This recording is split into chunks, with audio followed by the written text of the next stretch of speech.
Afternoon. This is All India Radio, and I am Abhishek Mukhopadhyay with the midday news.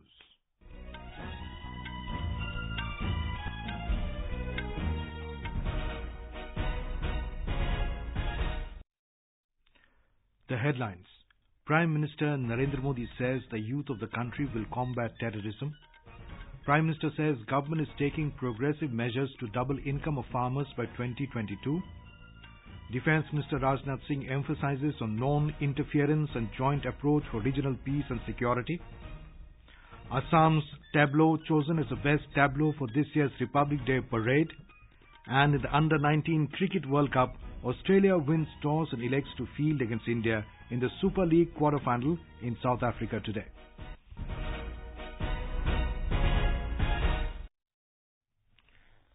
Prime Minister Narendra Modi today said that Yuva Bharat will combat terrorism. Speaking to National Cadet Corps cadets at Karyappa ground in New Delhi, he said the present government freed Kashmir from terrorism. He said the problem of Kashmir was persisting since independence, but nothing was done to solve it. देश आगे बढ़ रहा है और इसलिए वो surgical strike करता है, एयर स्ट्राइक करता है और आतंक के सरपरस्तों को उनके घर में जाकर सबक सिखाता है। इसका परिणाम क्या हुआ है वो आप भी देख रहे हैं। आज सिर्फ जम्मू कश्मीर में ही नहीं बल्कि देश के अन्य हिस्सों में भी शांति कायम होती चली जा रही है। अलगाववाद, आतंकवाद को सीमित करने की दिशा में हम तेजी से आगे बढ़ रहे हैं। The Prime Minister said Kashmir is the country's jewel and freeing it from problems was a responsibility and the NDA government delivered it. Prime Minister Modi urged youths to avoid delay in bringing change. He said India is a nation of young people.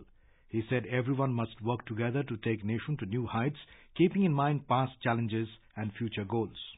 उसने तय किया है कि बस अब टाला नहीं जाएगा, अब टकराया जाएगा, निपटा जाएगा। यही है युवा सोच, यही है युवा मन, यही है युवा Bharat.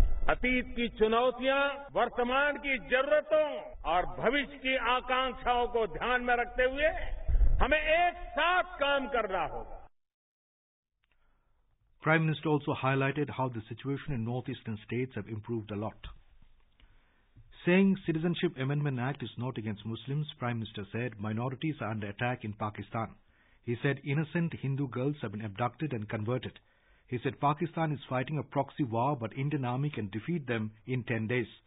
Prime Minister said the present government at the centre opened Kartarpur corridor after 70 years. Prime Minister Narendra Modi has said that government is continuously working and taking progressive measures to double the farmers' income by 2022. Addressing third Global Potato Conclave at Gandhinagar, Gujarat today through video conferencing, Prime Minister said the combination of efforts of farmers and government's policy has resulted in bringing India among the top 3 countries in the world in the production of many cereals and other food items. साल 2022 तक किसानों की आय दोगुनी करने के लक्ष्य को लेकर के हम लगातार आगे बढ़ते गए हैं और बहुत कुछ अचीव करते गए हैं। महत्वपूर्ण कदम उठाए जा रहे हैं। किसानों के प्रयास और सरकार की पॉलिसी के कॉम्बिनेशन का ही परिणाम है कि अनेक अनाजों और दूसरे खाने के सामान के उत्पादन में भारत दुनिया के टॉप 3 देशों में है। He said the centre has also taken several steps to promote the food processing sector. खेती को लाभकारी बनाने के लिए सरकार का फोकस खेत से लेकर फूड प्रोसेसिंग और डिस्ट्रीब्यूशन सेंटर तक एक आधुनिक और व्यापक नेटवर्क खड़ा करने का है। आने वाले 5 वर्षों में सिर्फ सिंचाई और खेती से जुड़े दूसरे इंफ्रास्ट्रक्चर पर हजारों करोड़ रुपए खर्च किए जाने हैं। इतना ही नहीं, फूड प्रोसेसिंग से जुड़े सेक्टर को प्रमोट करने के लिए केंद्र सरकार ने भी अनेक कदम उठाए हैं। Prime Minister said at the beginning of this month a new record was created by transferring 12,000 crore rupees to the bank accounts of 6 crore farmers simultaneously. Defence Minister Rajnath Singh has said that the pathway to regional peace lies in understanding each other's sensitivities and following principles of non-interference. Addressing 12th South Asia Conference in New Delhi today, Mr. Singh said, with the exception of one country, Pakistan, the region has adhered to non-interference policy. He said India is engaged in conversations with its neighbours, except one country, in order to develop a joint approach for regional peace and security. The minister said full potentials of SAARC could not be utilized because of the behavior of a single country. The minister said India is playing a lead role on connectivity in the South Asian region, and in the development spheres, it is providing credit line to its neighbors. Talking on terrorism, he said it is essential that terrorists and their ideological and financial network are cut off and they do not receive state support.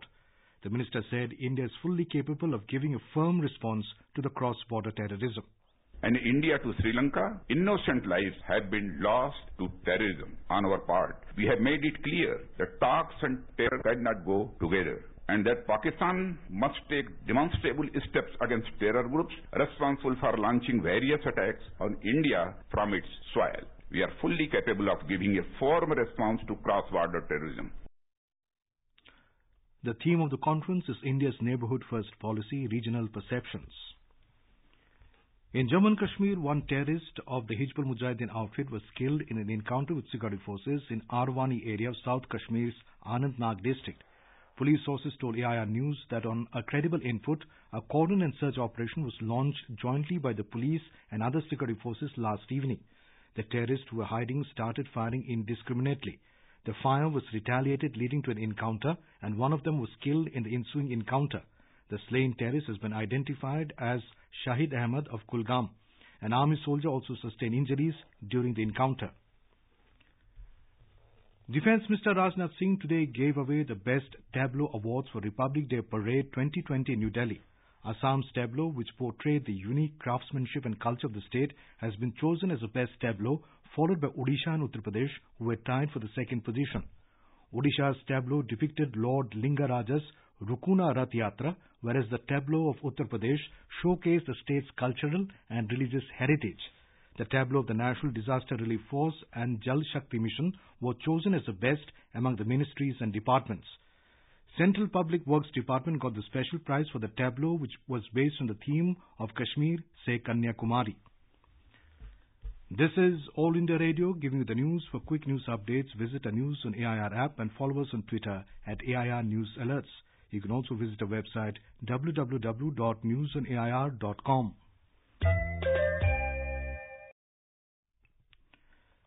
The 22nd meeting of the Central Zonal Council is progressing at Raipur, the state capital of Chhattisgarh. Union Home Minister Amit Shah is presiding over the meeting. More from a correspondent.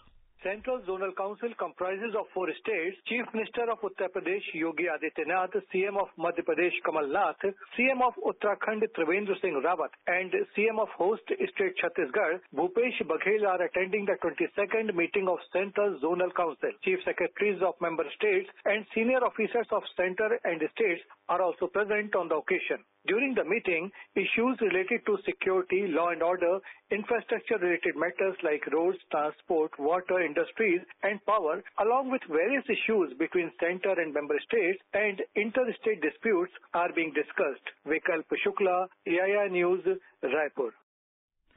The Assam government has appealed to the United Liberation Front of Assam Chief Paresh Barua to come forward for the peace process. Talking to newspersons in Guwahati today, Assam Finance Minister and convener of the North-East Democratic Alliance, Himanta Biswa Sharma, said that the centre and the state government would reciprocate if he comes for dialogue. He also appealed to the militant group of Manipur to come for talks. On the other hand, the minister said that not a single non-Bodo village would be included in the proposed satellite council that is to be formed outside the Bodoland Territorial Council area. Supreme Court today said that its 9-judge constitution bench would wrap up proceedings within 10 days in the matter relating to discrimination against women in various religions and at religious places, including Kerala's Sabrimala temple. A bench headed by Chief Justices S.A. Bobde said that questions to be dealt with would be purely legal in nature. The observations came when Solicitor General Tushar Mehta mentioned the case before the bench.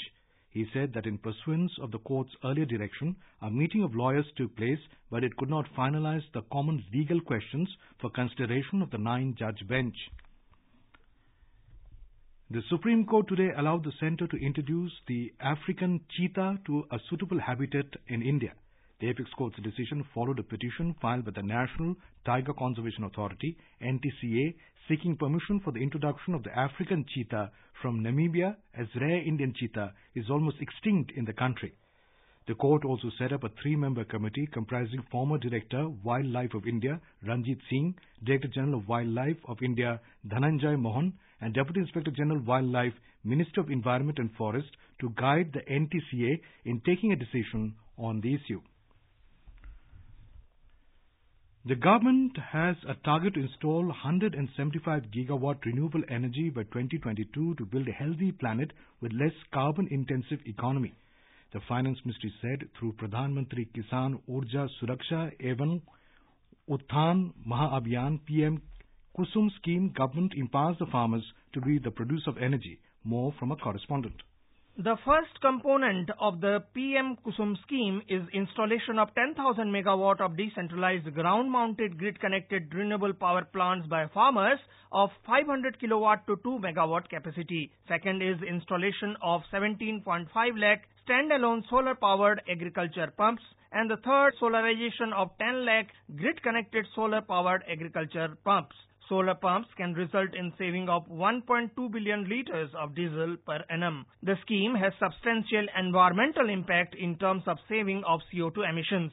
All three components of the scheme combined together are likely to result in saving of about 27 million tons of CO2 emissions per annum. Anupam Mishra, AI News, Delhi.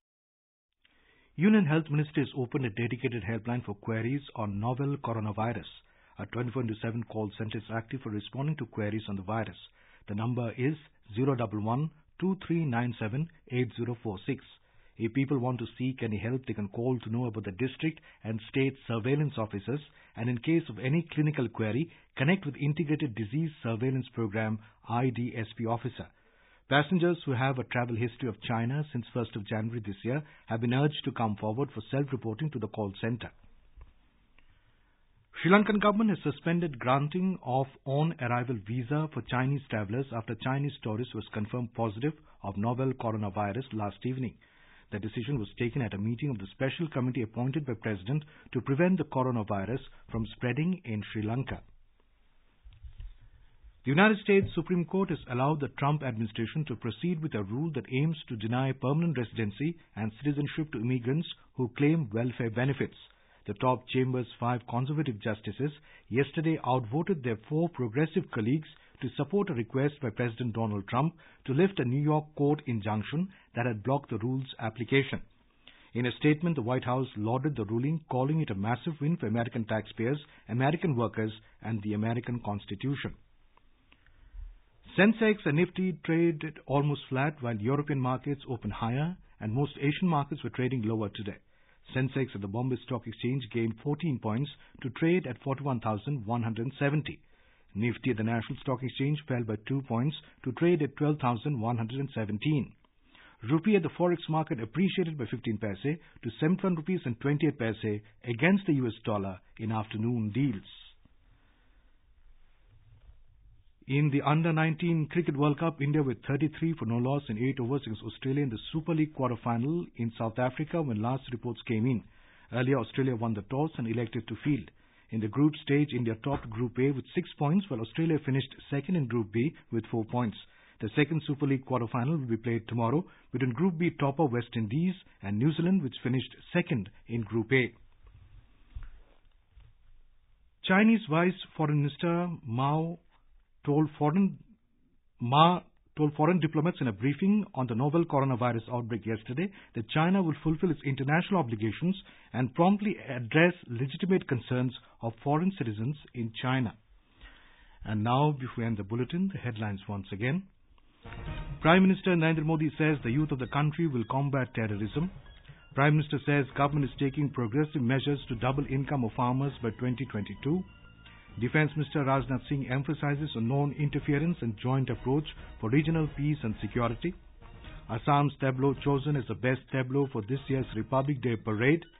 And in the Under-19 Cricket World Cup, Australia wins toss and elects to field against India in the Super League quarter-final in South Africa today. And for details of these stories and more, visit News on AIR app and log on to our website www.newsonair.com. And with that we end the Midday News.